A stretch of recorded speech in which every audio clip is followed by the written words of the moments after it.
Babad Giyanti karya Raden Ngabei Yosodipuro 1. Episode ke-184. Kumpeni sepakat merintis upaya damai dengan Sunan Kabanaran. Utusan Sunan Kabanaran menuju tempat Wirosari, lalu dibawa ke rumah Petor Besar tempat Tuan Sarip Besar menginap. Utusan telah bertemu dan mengaturkan sembah dari Sang Raja. Tuan Sarip Besar memanggil Haji Duljaki untuk menyalin surat ke dalam bahasa Arab. Surat beserta konsep surat sudah diterjemahkan dan diberikan kepada Tuan Sarip Besar. Sangat bersuka cita Tuan Sarip ketika membaca surat itu. Tuan Sarip Besar bertanya, siapa nama utusan anakku?" Utusan menyembah dan berkata, "Si Abdul Wahid, hamba Abdi Suronoto, putra Tuan." Tuan Sarip Besar bertanya, "Siapa yang membuat surat ini?" Abdul Wahid menjawab, "Putra Tuan sendiri yang membuat." Tersenyum Tuan Sarip Besar, lalu berkata, "Ketahuilah Abdul Wahid, konsep surat ini bagus dan mengenakkan hati. Sikap rendah hatinya memperlihatkan keluhuran. Surat ini aku setujui dan aku bawa."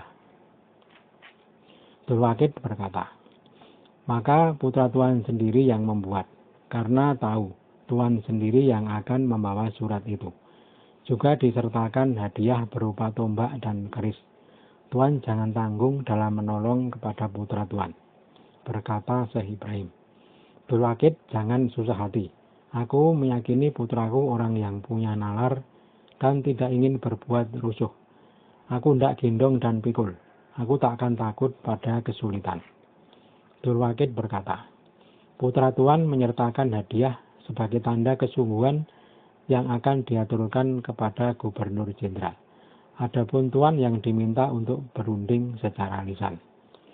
Tuan Sarip Besar berkata, "Baiklah Abdul Wahid, aku akan berlayar besok. Katakan kepada putraku jangan melakukan perang selama aku pergi. Kalau ada musuh datang, dihindari saja.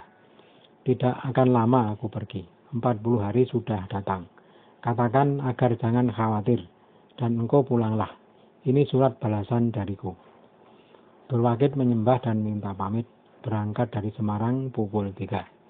Adapun Tuan Sarip Besar paginya berlayar ke Betawi. Setelah 3 hari berlayar dari Semarang, sampailah di Betawi dan bertemu Gubernur Jenderal di kota Intan. Setelah duduk nyaman, oleh-oleh dibuka.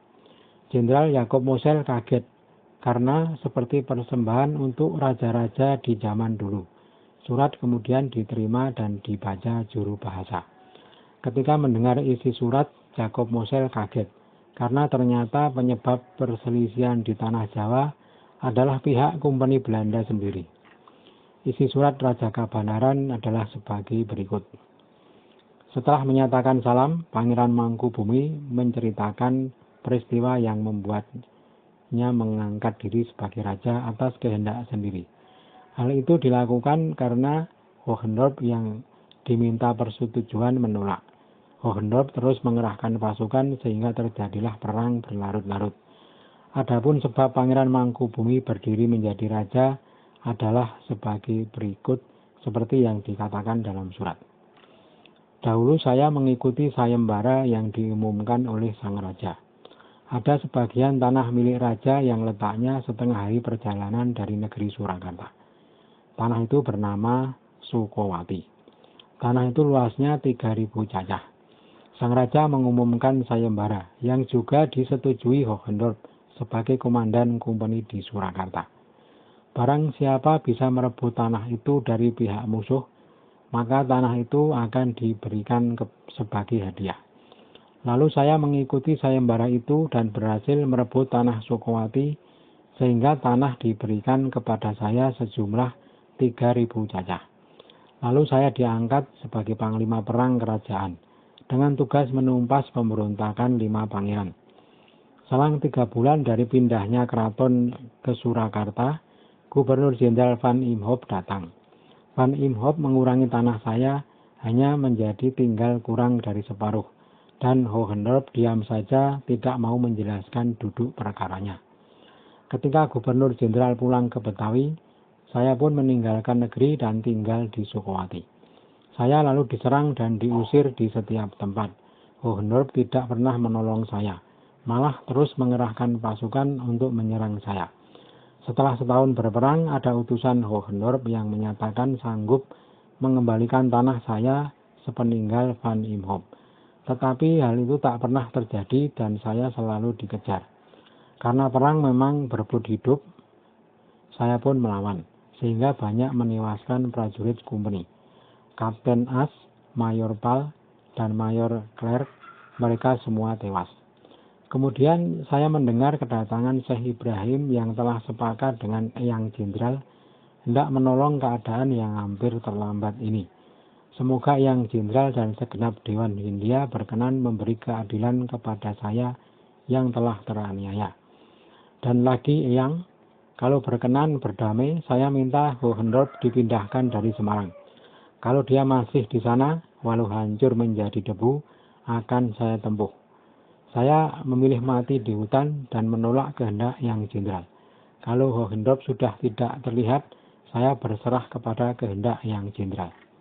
Surat selesai. Jenderal merasa sangat malu karena surat menunjuk pemicu perang adalah kompeni sendiri. Muka para Dewan Hindia pucat.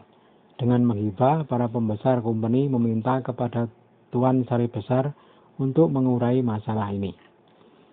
Tuan, ternyata yang menjadi sebab panjangnya persoalan ini karena si Hohenlohe licik dan selalu hendak memusnahkan Mangkubumi. Bagaimana ini Tuan? Kata Gubernur Jenderal. Tuan Sari Besar berkata, bagaimana lagi? Petor Semarang juga masih ingat. Mangkubumi pergi bersamaan kepulangan Jenderal Van Imhoff ke Betawi. Perang ini terjadi karena semua orang terbakar nafsunya. Jenderal Jacob Mosel berkata, jangan bersedih si Mangkubumi. Saya yang akan menolong. Karena Tuan sudah sanggup, maka sekarang Tuan segeralah bertemu Mangkubumi agar hatinya tenang.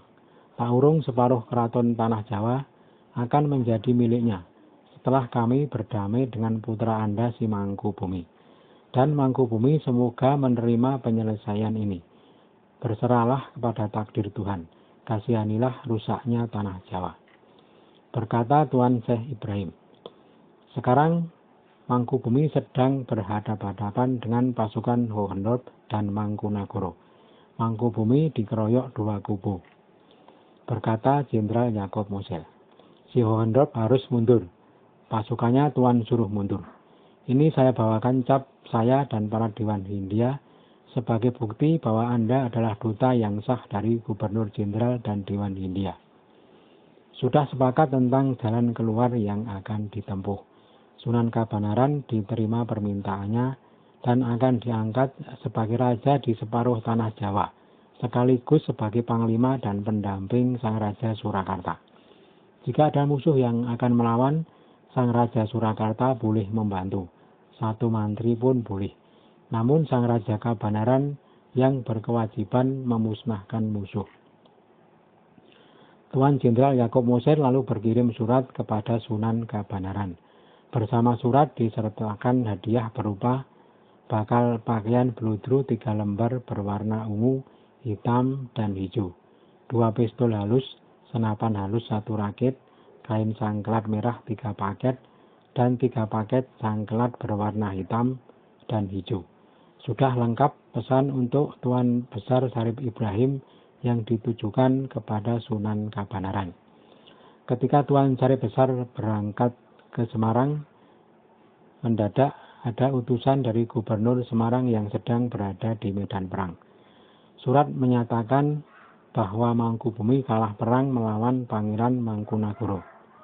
Sebagai bukti, Pangeran Mangkunagara mengaturkan boyongan putri 18 orang. Tetapi segenap Dewan Hindia tak mau menanggapi laporan ini, karena kompeni sudah lama mencoba menjalin kerjasama dengan Mangkunagara, tetapi tak kunjung mengadakan kesepakatan.